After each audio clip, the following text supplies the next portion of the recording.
By the time you sit down to make an important decision, at the end of the day, your brain has already made hundreds. What to wear, what to eat, what to reply to that email, whether to take that meeting. And every one of those small decisions has drawn from the same finite cognitive reservoir. By the time you make the decision that matters, you are depleted. And depleted brains do not choose well. Promise. In this video, you'll understand the neuroscience of decision fatigue. Why Steve Jobs' wardrobe strategy was not about fashion, the 90% rule that dramatically simplifies your biggest decisions, and a weekly decision audit that will immediately free up cognitive resources you didn't know you were spending. Lesson 1. Decision fatigue.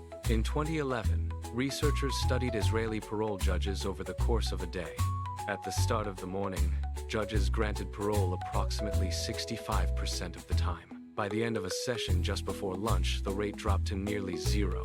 After lunch, it jumped back to 65% and declined again towards zero by end of day. These were experienced judges making professional decisions with real consequences for real people. Their decisions were not driven by the facts of the cases. They were driven by how many decisions they had already made that day. The researchers called this decision fatigue the documented degradation of decision quality after a sequence of decisions. The brain, like a muscle, depletes with use. And the default for a depleted brain is not careful reasoning. It is either impulsive choice or complete avoidance. Neither is rational. Both are common.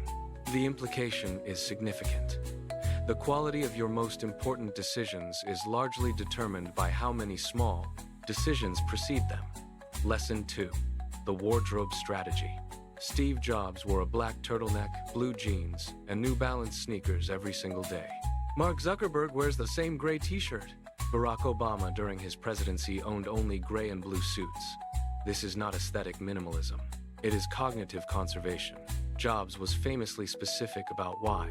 He wanted every unit of decision-making energy preserved for the choices that actually mattered: product design, strategy, direction. Choosing what to wear was a tax on resources he refused to pay. The broader principle extends well beyond wardrobes. Meal planning eliminates daily food decisions. Scheduled exercise eliminates the daily negotiation with your willpower. Default calendar structures eliminate the constant question of how to spend the next hour. Every decision you automate or eliminate becomes cognitive capital available for your most important choices. The question is not, what should I wear? The question is, which decisions in my life are taking resources they don't deserve? Lesson 3. The 90% rule. Surprising Greg McKeown, in Essentialism, introduces a rule that sounds simple and is almost impossible to follow until you internalize it. If it's not a 9 out of 10, it's a no. Most people operate on a much lower threshold. A 6 out of 10 is good enough.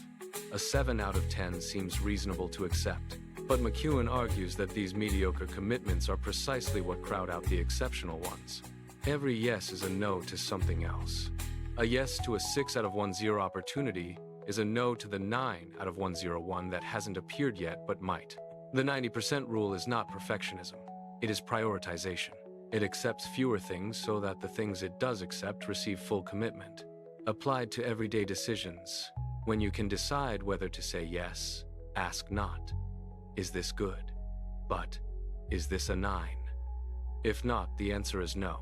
The discomfort of that no is far smaller than the cost of a calendar full of success. Lesson 4. The weekly decision audit practical. Here is a simple practice that most people have never tried and that immediately improves decision quality. Once a week, for 15 minutes, audit your decisions. Step 1. List every recurring decision you make. What to eat, which tasks to do first, how to respond to common messages, how to spend evenings. These are your decision candidates for automation. Step 2. For each one, ask, can this be a default? Can I make this decision once and never make it again? Create meal defaults, calendar defaults, communication defaults. Each automation is a permanent reduction in daily cognitive load. Step 3. Identify your 2 or 3 decisions this week that actually matter, that will have real long-term consequences. Schedule them in the morning, when your cognitive resources are highest, and protect those morning hours from low-stakes decisions that do not deserve them. The goal is not to make fewer decisions. It is to direct your finite decision-making capacity toward the decisions that deserve it, and to handle everything else on autopilot. Summary.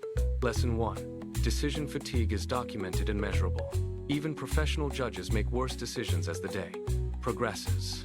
Your important choices deserve your fresh brain. Lesson 2.